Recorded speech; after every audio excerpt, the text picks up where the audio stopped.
Hello, everyone. Welcome back. As promised, I have another London game to show you. This is from the same tournament. This was round 3. I'm playing against an opponent rated a little bit over 1500 USCF. And they used a London trap, which is very important to know. And kind of important to know how to stop it. So let's take a look. d4, d5, we bishop f4, the London, knight f6 by my opponent, e3, bishop f5, knight f3, nothing special, e6. Symmetrical variation. So the move that probably has to be played is c4, with the idea of queen b3. But then there is a trappy move, which is knight e5. It's not the best, it doesn't lose, but there are better moves. c4 is a better move. And I talked about the point of c4 previously, and I'll make more videos discussing why it should be played a little bit later. But let us look at knight e5. My opponent responded with the most natural looking move, knight bd7, which makes perfect sense. Okay, and now white should play something like knight g2 with the idea of knight f3. However, there is a trappy move which doesn't work. Well, it works if your opponents don't know this. And the move is pawn g4. So, as you can see, computer doesn't like it for a very specific reason. The reason is black can sacrifice a piece for about 2 moves, and then he'll get his piece back. But people don't usually know this, and I've done this 3 times now in regular games, and my opponents were rated 1700, 1700, and this person, we're talking USCF, and they did not know what to do. So, in case you have faces black, you're supposed to take. It looks terrible because white can just take back, but the logic here is now black will play h5, attacking the knight. The knight has one safe move, and now g5 followed by h4 will trap the white bishop. Okay, so there is a certain amount of risk which is involved with trying to play for this trap. But again, my opponent did not know this, he played the most natural move, and now white is already better. The point is we play h4, because we're threatening to play h5, trapping the bishop. e4 does not save the bishop because of f3. And so we're provoking this move, or h5, and then we will take the bishop and ruin the pawns.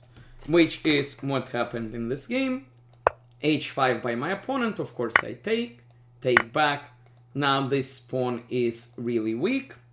So I played g5, computer also likes bishop d3, but g5 is good. Knight e4 by black, and I play bishop d3 with the point of playing f3 and then taking this pawn. My opponent tried to create counterplay very unsuccessfully. Okay, he's trying to trap my bishop, but it doesn't work because I played f3 anyway. Played c4, I took his knight, he took my bishop, I took back with the queen, and the logic is if he now takes here, when I take back, I'm attacking all kinds of things. So he tried to complicate things a little bit more, he played e5. Now, I can almost take this pawn, because if he takes my bishop, he will get checkmated. Let me show you. If he takes, this is checkmate in 2 moves.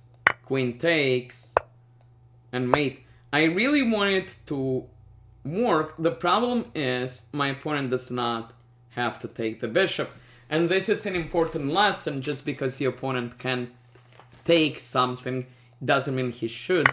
I thought he would just move his queen somewhere annoying, and then my bishop is attacked. Queen a5 is the most logical move.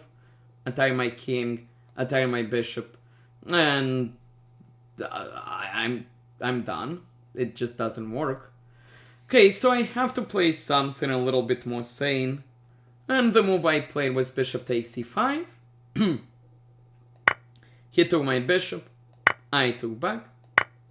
My pawns look a little bit questionable, but so do his pawns. And my piece is active. He took on... actually, he did not take on e4. He played queen b6. And then in this pawn, there are some ideas of bishop c5. Have to be a little bit careful. I play knight c3. Developing the knight. Pressuring the pawn. If he ever takes, I can play rook b1 with tempo. I will get this pawn. So my opponent took on e4. And here I thought about the cleanest way to convert. And I can of course take here, but it gets a little bit tricky. I chose to force a queen trade. I played queen b5. The logic is if he moves the king, I trade queens and I pick up this pawn. And in the game, he took my queen. I took back. Now I'm threatening a fork. He stops the fork with rook c8. He's also attacking this pawn. And we don't go for this pawn. We castle. Our rook now comes into the game. We have a very nice knight. The rest is conversion, which is still quite instructive. He saved his pawn with pawn a6. I force a trade of a bishop with a knight. When you're up, you want to trade pieces. He's being forked, so he has to take. I took back with a pawn. Computer very slightly prefers taking with the rook. But pawn takes is good enough. I fix my pawns. I'm threatening to fork, so he plays king d7. I play rook d4, attacking this pawn, preparing to bring the next rook into the game. He played rook e8, defending this pawn. I brought my other rook into the game, rook f1. He offered the rook trade, challenging this line. Of course, way up, so we trade. Takes, takes. And I could take on e4, but I thought there were better ways to play. I played c4 first. The point is I want to play c5. I can take this pawn whenever I want. My opponent checked, which just helps me because my king wants to walk up anyway.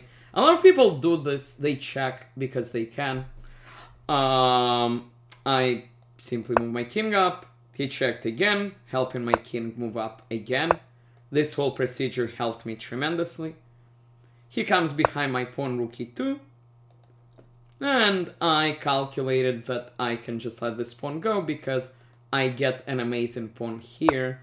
I support with c5. He gets this pawn. For the time being, material is even, but I have this amazing pawn. I have a better king. This pawn is weak. My 2 pawns are holding his 3 pawns. So white is doing amazingly well. I play king d2. Forcing his rook away from this pawn. Rook h3. I simply take, and now we're threatening this. Rook h2. Again, these checks help me. My king wants to move up. Rook h1. And, okay, I want to do this and try to run the pawn. But it gets a little bit tricky. So, I want to be able to check. I want to be able to check again. I want to be able to run the pawn. So I need his king to be able to go here, which is why I played a4, taking control of this square. You will see in practice why this works. He plays a5, which doesn't do anything. And now my plan works perfectly. Rook e7. He moves his king. Rook c7. Now notice, because the pawn is here, he cannot do this. He has to go to d5. And now we can run our pawn d7. And we're just going to queen. He played on for another 10 moves, but that's not important. Couple of things I wanted to take away from this. Remember the trap with knight e5 and pawn g4. Remember that it doesn't work because black can actually take, but again, black needs to know a bit of stuff to make it happen. If they do play bishop g6, so you plan his pawn h4, wait for this pawn to move, and then damage the pawn structure. I hope you learned something from this. I hope you will use it in your games. Again, please like, please subscribe, and I will be back soon. Thank you.